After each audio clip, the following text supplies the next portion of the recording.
like, subscribe, and leave a comment. So here's your review of AEW Rampage and AEW Dynamite. Week commencing the 31st of July.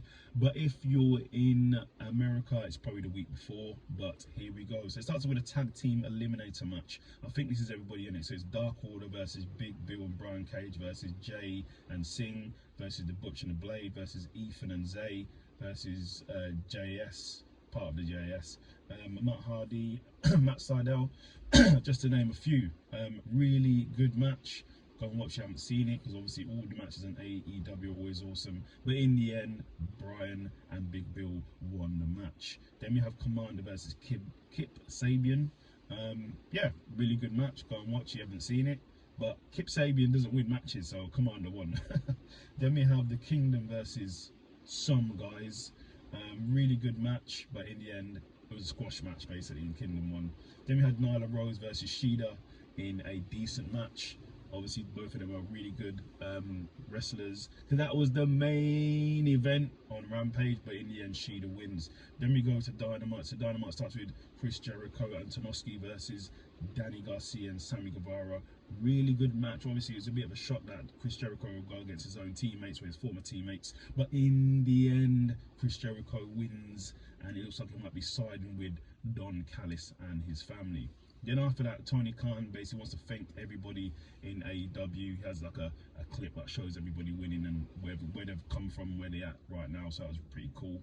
Then we had Jack Perry call out Jerry Flynn. Jeremy Flynn said, listen, he's not medically cleared to fight, so he cannot fight Jack Perry. But somebody else can. And that person was RVD. Yes, RVD, Rob Van Dam, is in AEW. I'm not sure if it's a one-off thing, but he's in AEW, and he comes down for Jack, and Jack obviously bails. Then tries to attack RVD, but then bails again, so we'll see. Then we had Penta versus Moxley versus Trent in a triple threat match. Really good match. Go and watch if you haven't seen it. But in the end, Trent actually gets the win, so congratulations to Trent. Then there was a brawl between BCC and the Best Friends.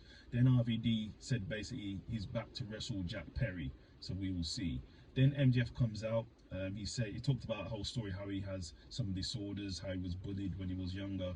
He had people stab him in the back, and basically he's very vulnerable. He's been vulnerable, and he could be vulnerable as well. And he wants to thank basically Adam Cole for being his friend.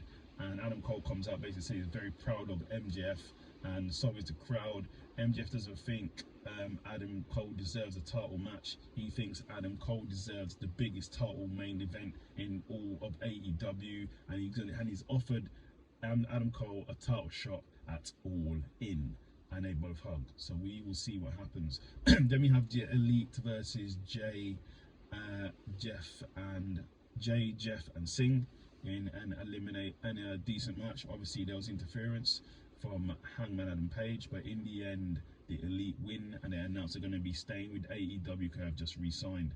Then we have Swerve and Co visit Nick Wayne at his training facility, and basically he just gets absolute beat down, so we will see what happens there. Then we have Vikingo and Commander versus Aussie Open in a really decent match, very competitive match. Go and watch. I haven't seen it. All competitors are high flying, with high flyers, with high spots, but in the end Aussie Open wins. Then in the main event of the evening, it's Tony Storm versus Shida for the AEW Women's Championship. Really good match. Go and watch it. Obviously the Outlaws, the Outcasts were there as well, but in the end, and new women's AEW champion Shida. So congratulations to Shida. So that is your review of AEW Dynamite and Rampage. Leave a comment.